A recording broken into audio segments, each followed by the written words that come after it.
verdadeiro e o falso. Queria que você observasse nesse texto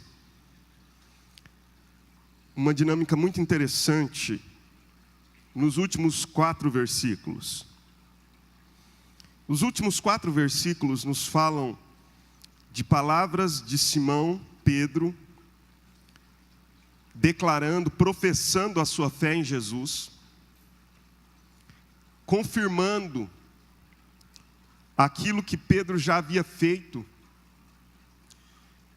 em outro momento da sua caminhada, quando ele declara: tu és o Cristo, o Filho do Deus vivo, e aqui ele diz: tu és o Santo de Deus e só tu tens as palavras da vida eterna.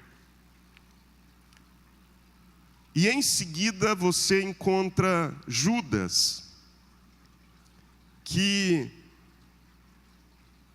será o traidor de Cristo e o entregará às autoridades romanas para ser morto.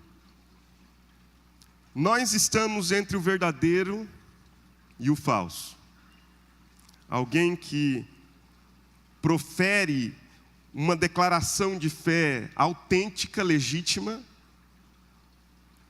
e alguém que, embora estivesse no círculo do discipulado, não possui sinceridade no seu coração, nas suas ações. Essa dinâmica é interessante porque ninguém, e muito menos eu, diria que Pedro é uma pessoa infalível. Pelo contrário, quando lemos nas Escrituras, percebemos muitas falhas do apóstolo Pedro. Pedro é um homem falível.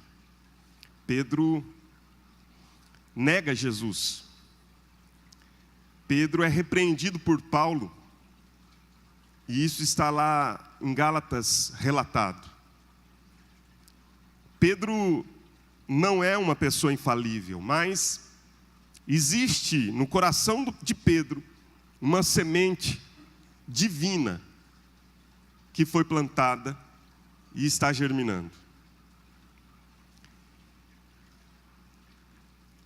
O que esse texto me apresenta ao longo do capítulo 6 é uma compreensão de que nós podemos perceber claramente essa dinâmica entre o verdadeiro e o falso.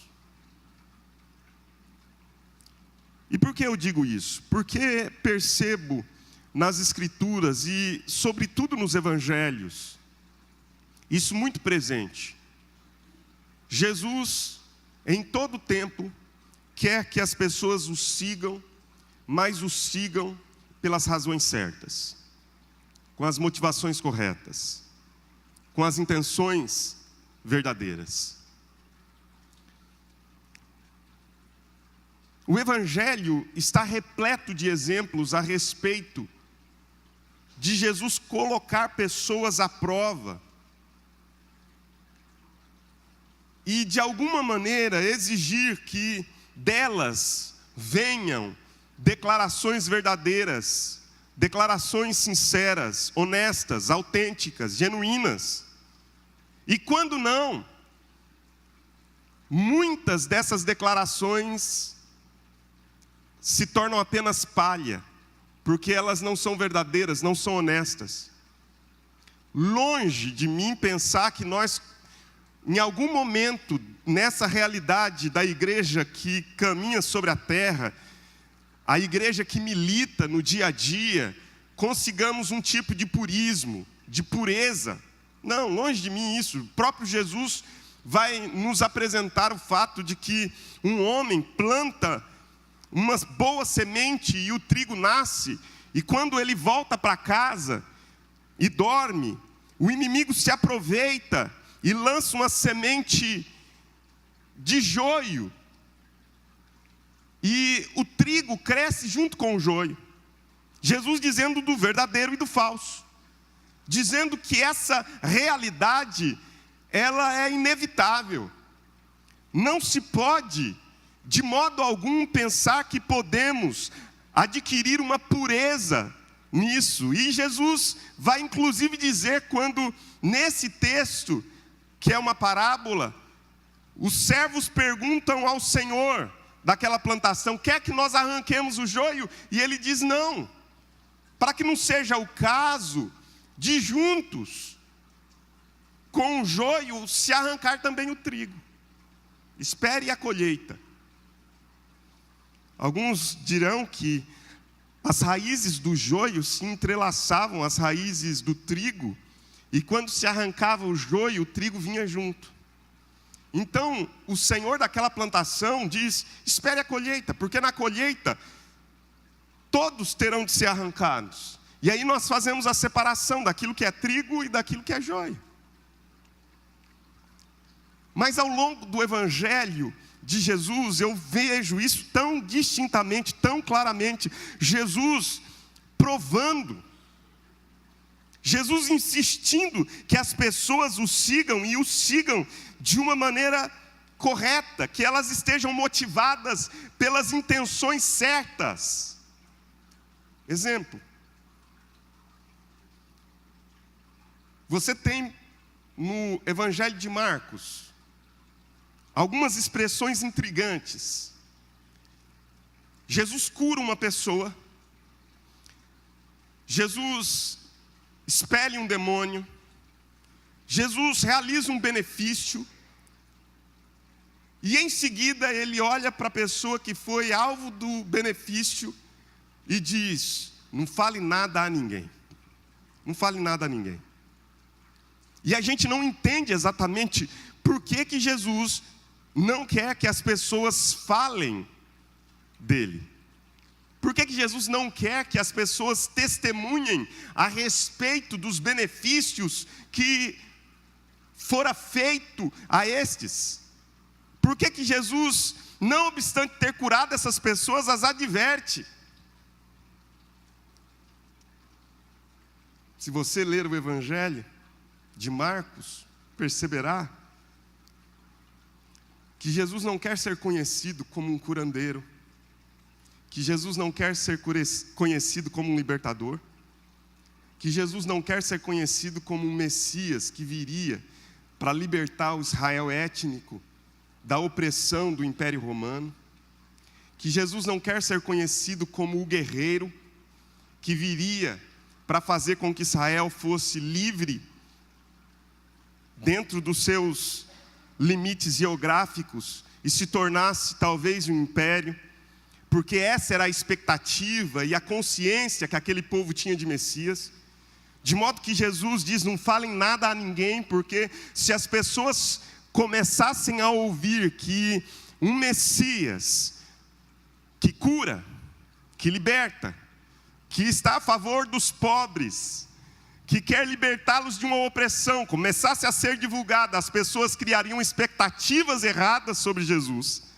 De modo que no Evangelho de Marcos, quando Jesus está na cruz, derramando o seu sangue, pronto para entregar a sua vida, um soldado romano olha para Jesus na cruz, faz a leitura dos eventos e diz: este verdadeiramente é o Filho de Deus. De modo que Jesus é conhecido quando ele está na cruz do Calvário, derramando o seu sangue para a remissão dos pecados. E lá é declarado: esse verdadeiramente é o Filho de Deus.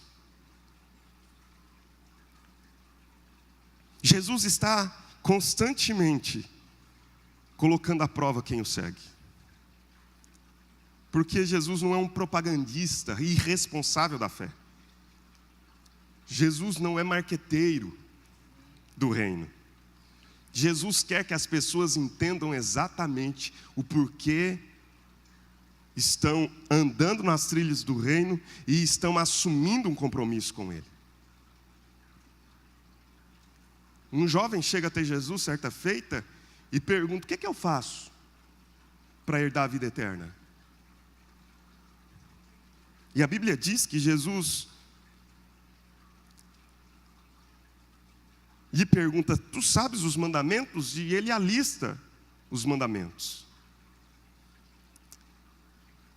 Mas os olhos de Jesus enxergam para além daquilo que nós enxergamos. Então Jesus sonda e examina o coração daquele jovem e lhe faz um desafio. E o desafio é: então vai, vende tudo que tens, e então me segue. O jovem era dono de muitas posses, ele fica profundamente triste e abandona o projeto de seguir Jesus. Jesus quer saber por que as pessoas estão perto dele. Um dia ele pergunta aos discípulos: o que o povo está dizendo a meu respeito? Jesus não tem crise de identidade, não é essa a questão. Jesus não está vivendo crise existencial, não é esse o problema. Jesus não quer ser bajulado, não é isso. Ele pergunta: o que estão dizendo a meu respeito? E Pedro, como porta-voz dos 12, se levanta e declara: dizem que tu és João Batista. Outros ainda se arriscam a dizer que tu és Elias. Alguns ainda estão dizendo que tu és Jeremias, ou quem sabe algum dos profetas. Então Jesus se volta para os 12, que são aqueles que estão próximos dele, e faz uma pergunta a eles: mas e vocês? Quem dizem que eu sou? Pedro se levanta mais uma vez, representando aqueles que estão perto de Jesus na caminhada, e declara: tu és o Cristo, o Filho do Deus vivo. E Jesus replica: disseste bem, Pedro, porque quem te revelou isso não foi carne, não foi sangue. Quem te revelou isso foi o meu Pai. Isso é obra espiritual acontecendo dentro de você.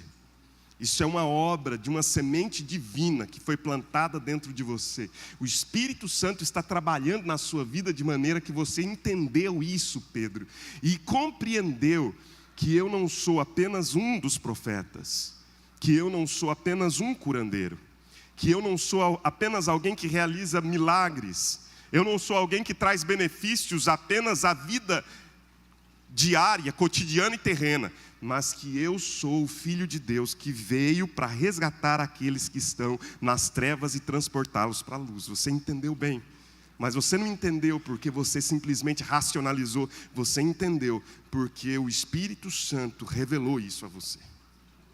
É exatamente isso.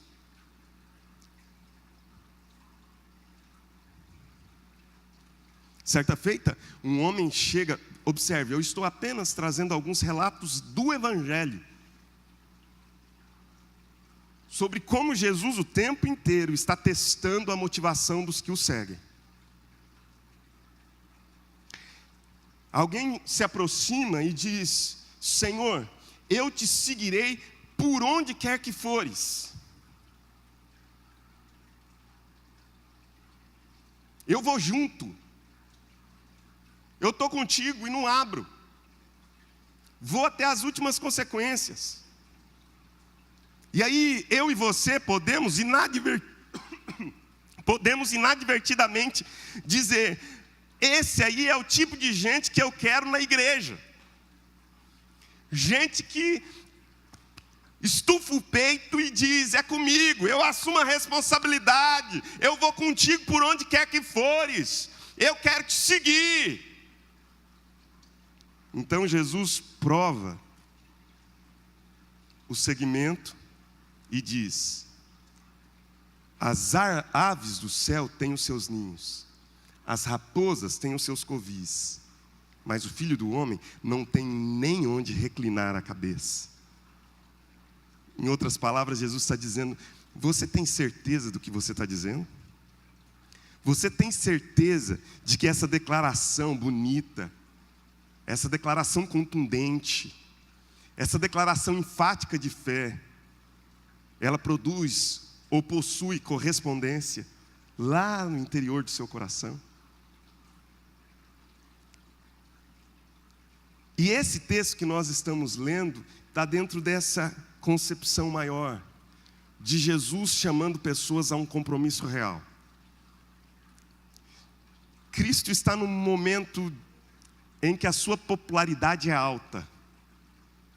Altamente popular. Início do capítulo 6, Jesus multiplica pães e peixes. As pessoas percebem que existe alguma coisa em Jesus que destoa, que é completamente diferente de tudo que eles já viram, de tudo quanto ouviram. A experiência que estão tendo com Jesus é uma experiência arrebatadora. As pessoas estão encantadas com as palavras, mas também com os atos prodigiosos, extraordinários que Jesus realiza. Acabou de multiplicar pães, peixes. Jesus acaba de andar por sobre o mar. Agora, eu diria, é o momento de Jesus aproveitar a sua popularidade e encher a igreja. Agora é o momento de Jesus entender o sentido de estratégia, de crescimento de igreja.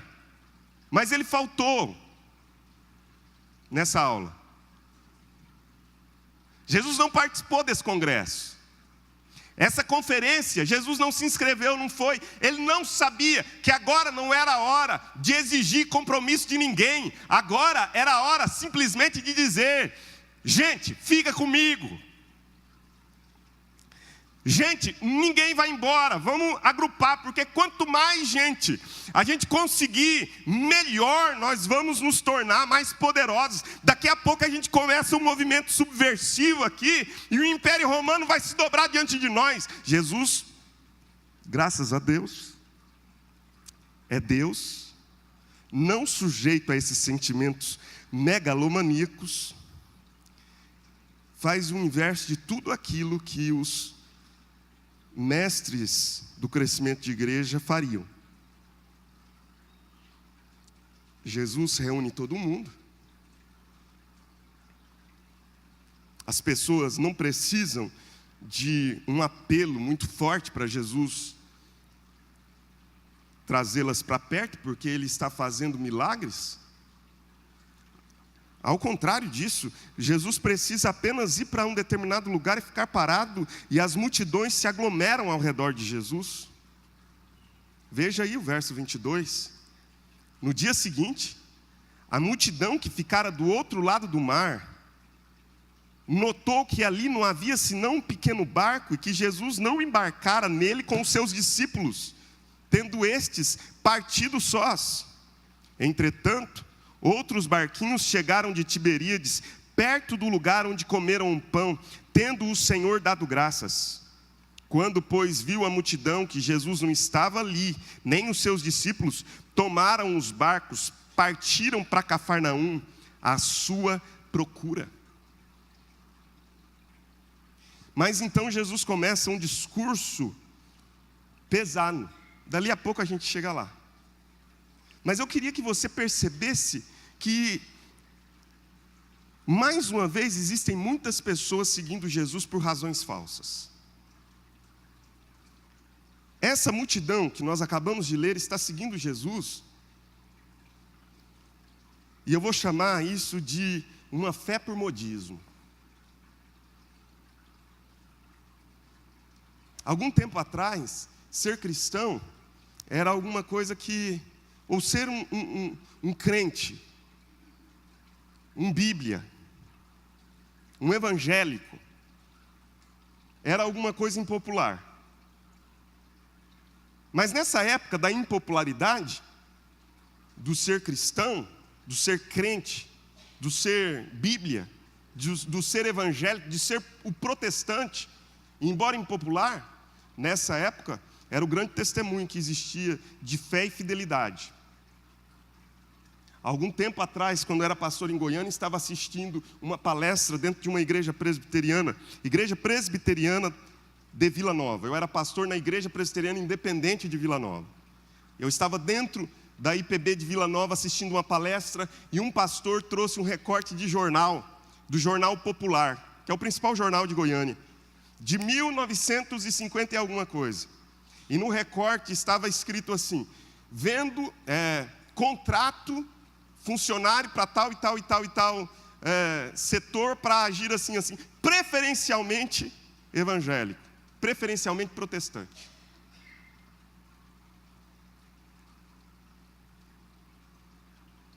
Não era moda, mas as pessoas que eram de verdade, né? E aí, porque eram de verdade, eram dignas de confiança.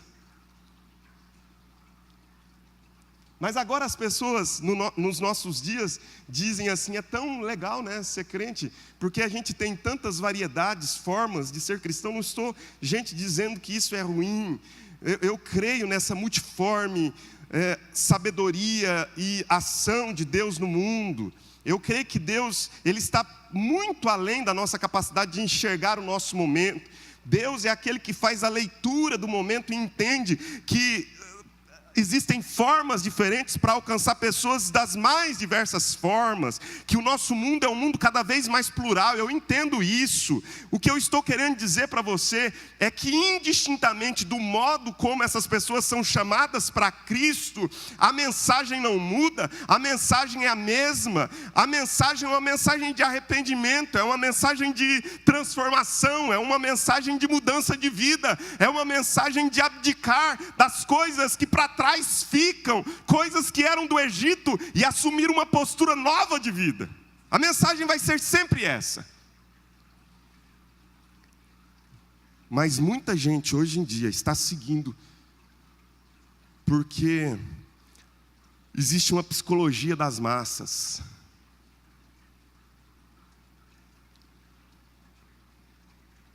A gente segue a correnteza. Segue a correnteza.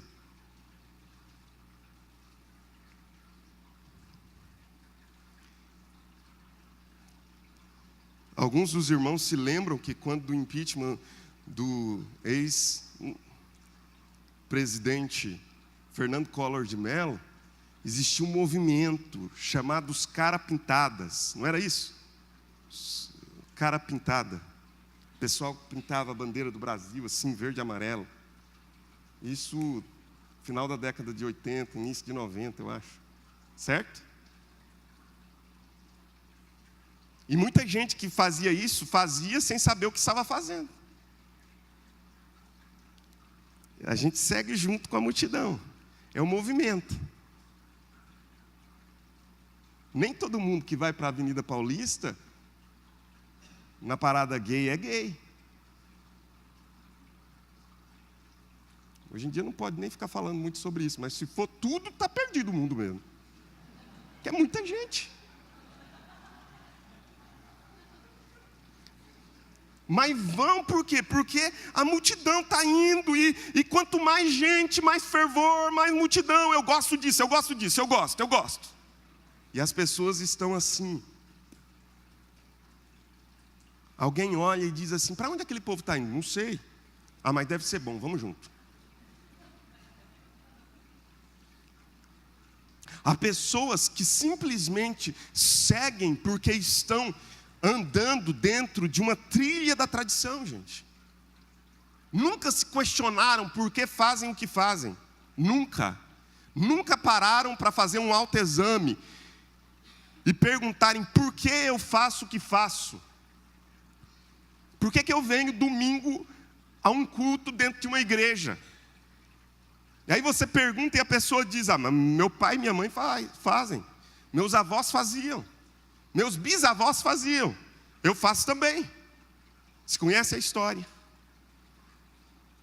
da mulher que cortava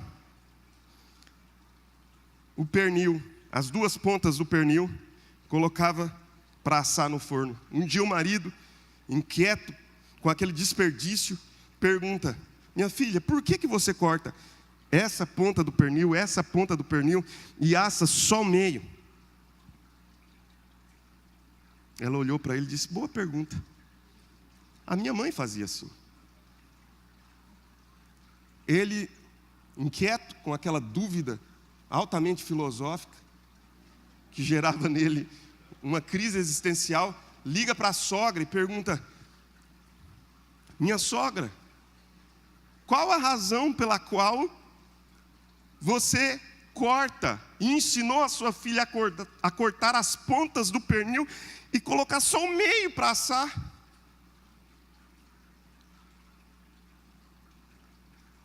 Ela disse: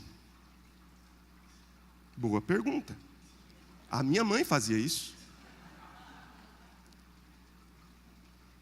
Por sorte daquele homem, para que ele não morresse com essa dúvida que iria acompanhá-lo pós-túmulo,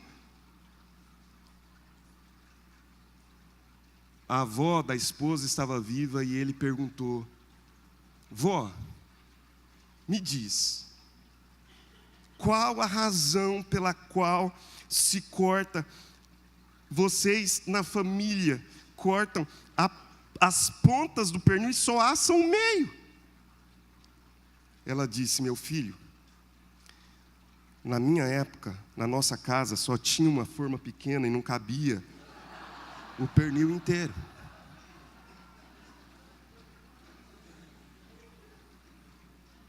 Quantas vezes nós estamos simplesmente seguindo a tradição, seguindo a correnteza, nós estamos apenas seguindo o modismo, estamos apenas seguindo a trilha que nos foi ensinada, mas nunca questionamos a razão pela qual fazemos o que fazemos.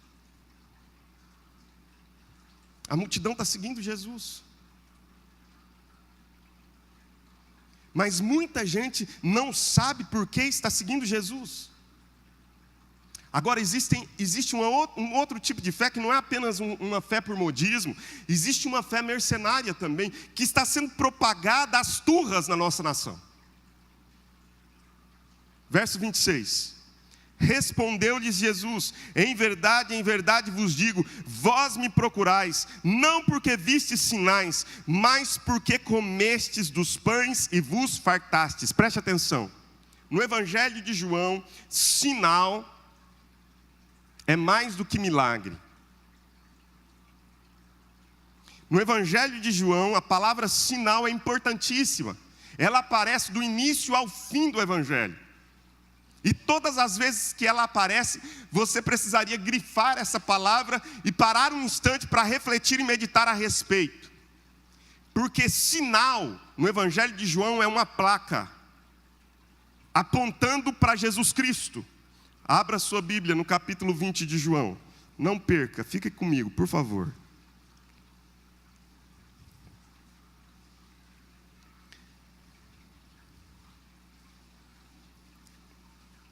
Eu termino até às 9 horas. João capítulo 20, verso 30. Na verdade, fez Jesus diante dos discípulos muitos outros sinais, que não estão escritos neste livro. Estes, porém, foram registrados para que creiais que Jesus é o Cristo, o Filho de Deus, e para que crendo tenhais vida eterna. Observe agora, verso 26.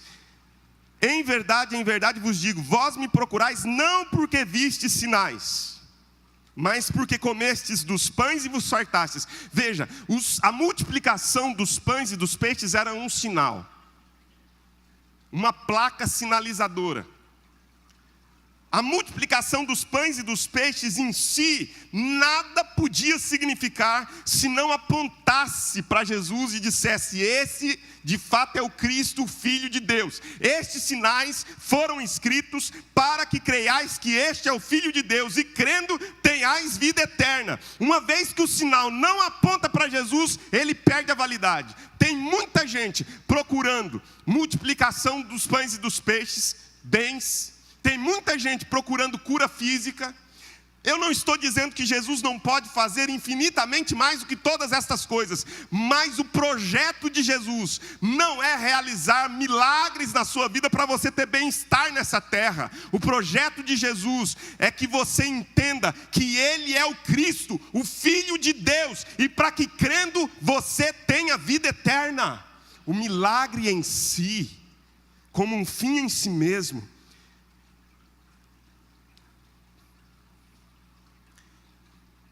pode, ao contrário de ser um sinal para apresentar Jesus, se tornar um agravante para você no dia do juízo.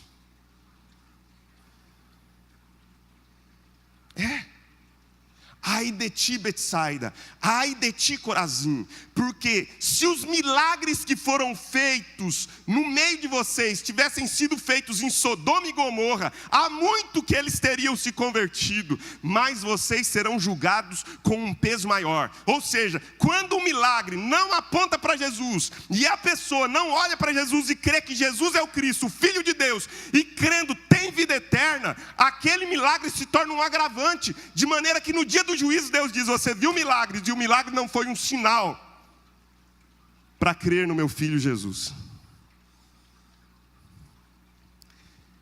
Gente, que fé mais mercenária é essa? Eu venho para Jesus porque Ele me traz benefícios nessa terra. É claro que Ele traz benefícios, eu creio nisso. Eu sou alvo desses benefícios. Se Jesus não tivesse entrado na minha família, eu não sei o que teria acontecido na nossa casa. Eu sei disso. Mas, meus irmãos, nós precisamos ler a Bíblia da maneira como ela está escrita. Deus amou o mundo de tal maneira que deu o seu Filho unigênito, para que todo o que nele crê não morra, mas tenha vida eterna. Não está dizendo para que todo que nele crê não viva uma vida de pobreza e seja próspero. Não diz que não viva uma vida que passe por enfermidade e seja sempre saudável. Não diz e viva uma vida, enfim, você me entendeu. O grande benefício que Jesus nos traz é o benefício da salvação eterna.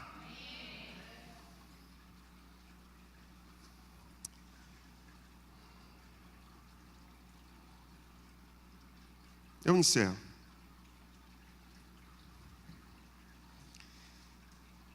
Mas existe uma razão correta para seguir Jesus. Verso 68. Verso 67, primeiro, Jesus põe à prova, mais uma vez, os discípulos. Porque Jesus já pôs à prova a multidão, e a multidão se escandalizou. Jesus pôs à prova a multidão, e a multidão se escandalizou. Jesus disse: bom, comigo agora, gente. É Jesus que está dizendo, tá? Gente, agora todo mundo aqui, presta atenção. Aí o pessoal, todo mundo atento para o que Jesus vai dizer. Em verdade eu vos digo, quem crê em mim tem a vida eterna. Aí se ouve lá no fundo: glória a Deus. Um outro mais entusiasmado diz: aleluia. Um outro mais próximo diz: eu creio. Um presbiteriano diz: amém.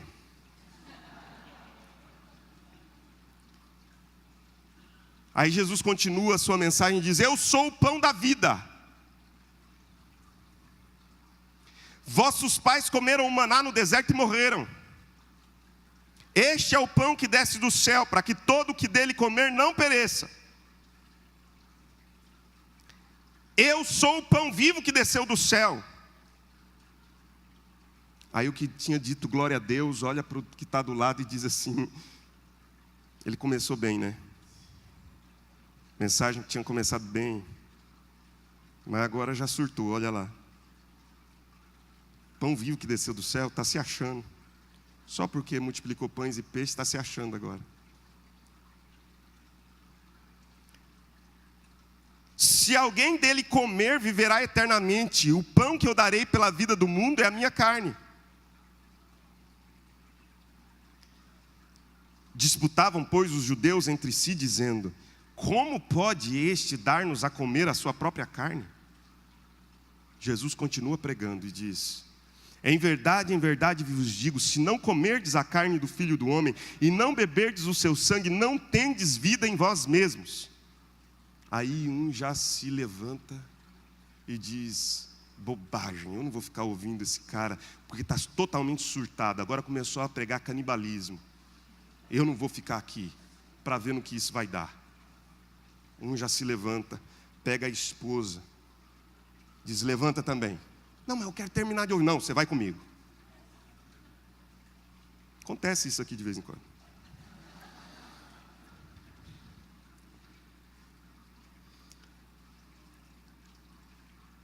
Aí Jesus dá a cartada final. Quem comer a minha carne e beber o meu sangue tem a vida eterna, e eu ressuscitarei no último dia. Agora é comer carne, e no final das contas vai ressuscitar. Que loucura é essa? Verso 60. Muitos dos seus discípulos, tendo ouvido tais palavras, disseram: duro é este discurso, quem o pode ouvir? Mas Jesus, sabendo por si mesmo que eles murmuravam a respeito das suas palavras, interpelou-os: isso vos escandaliza?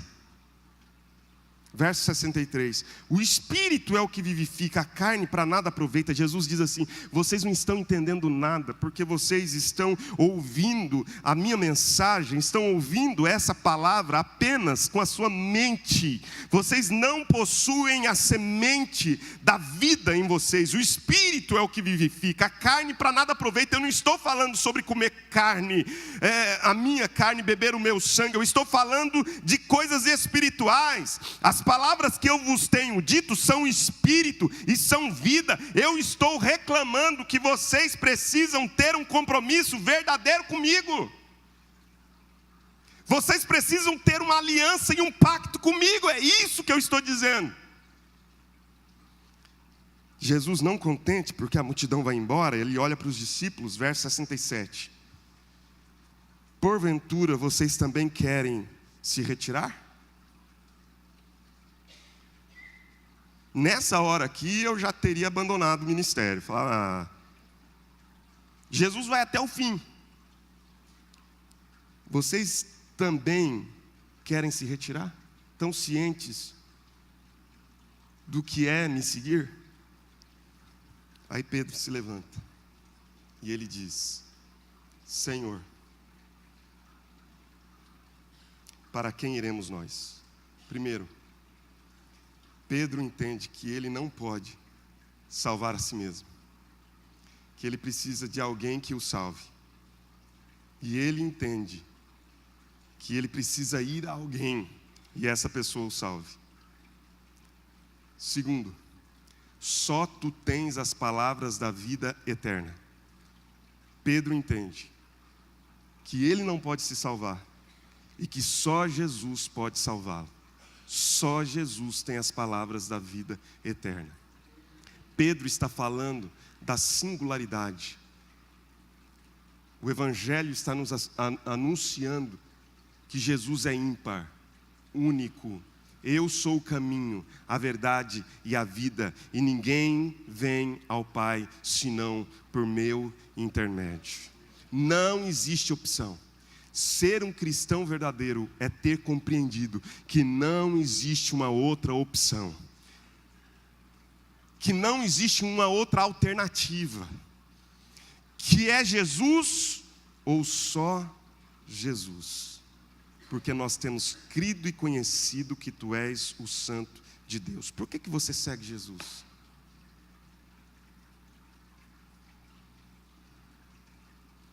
Queria que você assistisse esse vídeo e com ele a gente encerra. Pode apagar as luzes, por favor, para a gente conseguir.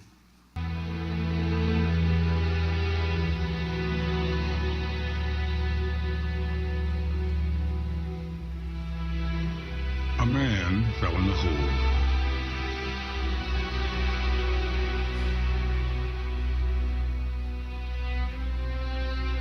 He fell in a hole and he couldn't get out.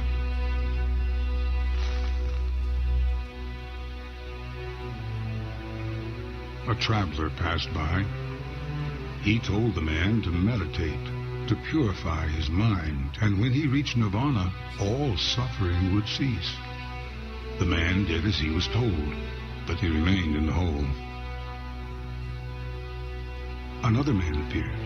He explained that the hole didn't exist, and neither, in fact, did the man. It was all an illusion. The man who did not exist was still stuck in the hole that was not there.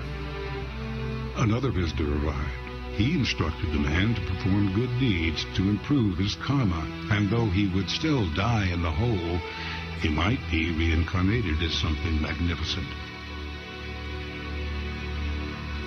Another man looked down from above.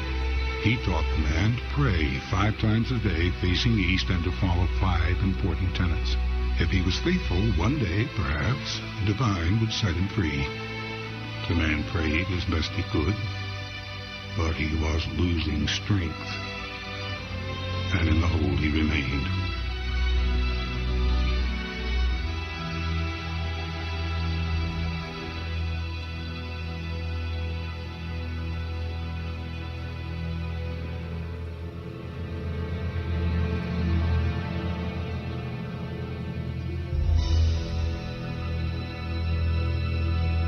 Another man appeared. There was something different about him. He called down to the man in the hole and asked him if he wanted to be free.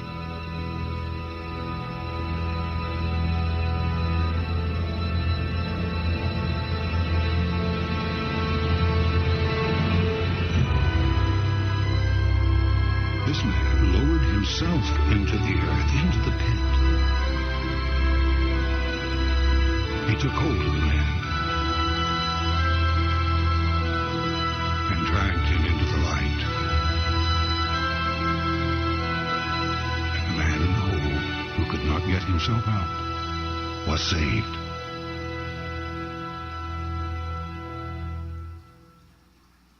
Jesus não é uma alternativa entre muitas.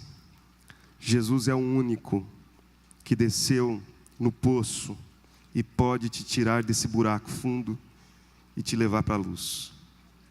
Quero convidar você a ficar de pé.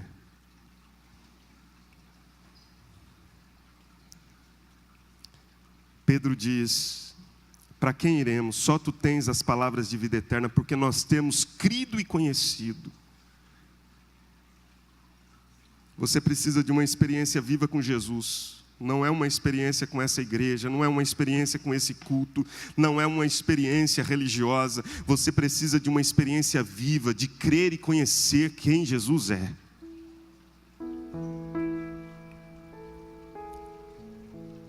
Pedro negou Jesus.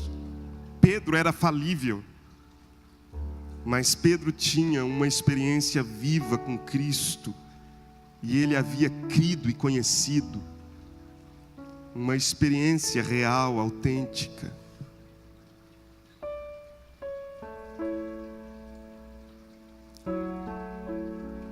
Jesus não é uma religião entre outras que você pode escolher. Jesus é o único.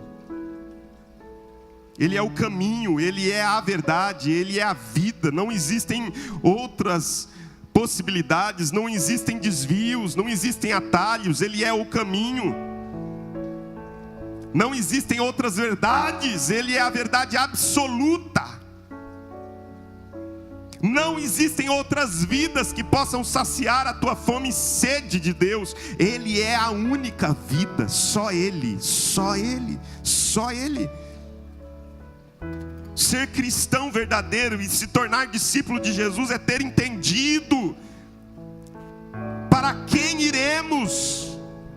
Só tu tens as palavras da vida eterna. E nós temos crido e conhecido, nós tivemos uma experiência e ninguém pode nos demover dessa convicção.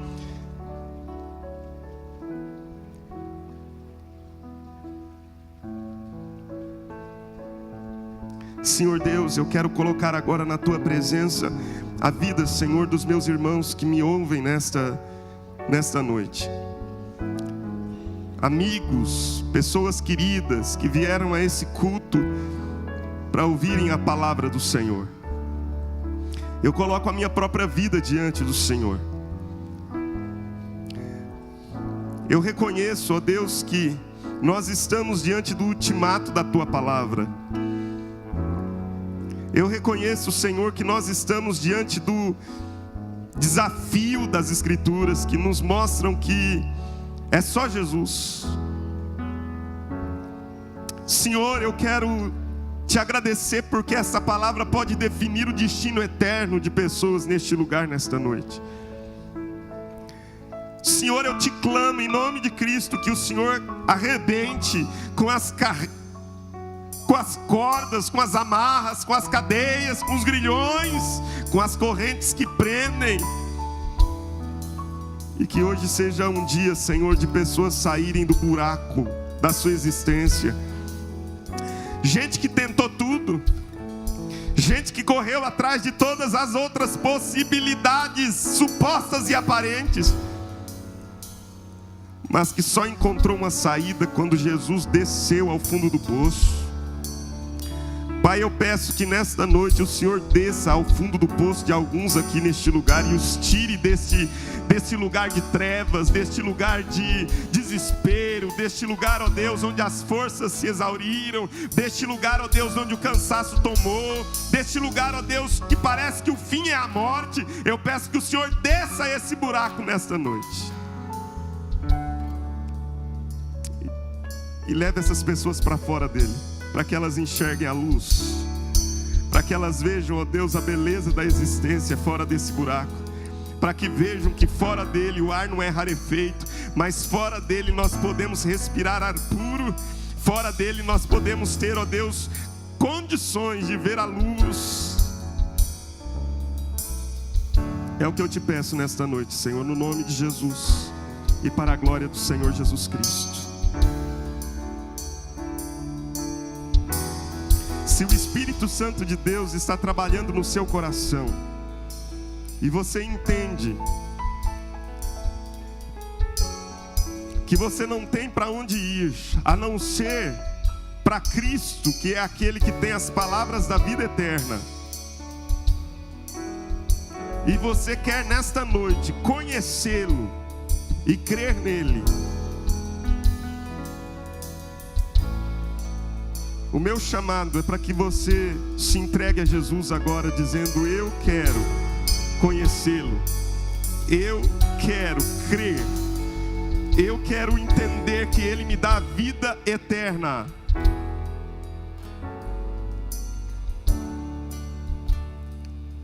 Meu convite é para você sair do seu lugar e vir aqui e se colocar de joelhos na presença de Jesus. Enquanto nós cantamos, você tem a oportunidade de fazer isso e de dizer: só tu tens as palavras da vida eterna, só tu tens as palavras da vida eterna, só tu tens as palavras da vida eterna. Eu decidi seguir a Cristo e para trás não volto mais. Eu decidi seguir a Cristo e para trás não volto mais. A cruz me guia, deixei o mundo e para trás não volto mais. A cruz me guia, deixei o mundo e para trás não volto mais.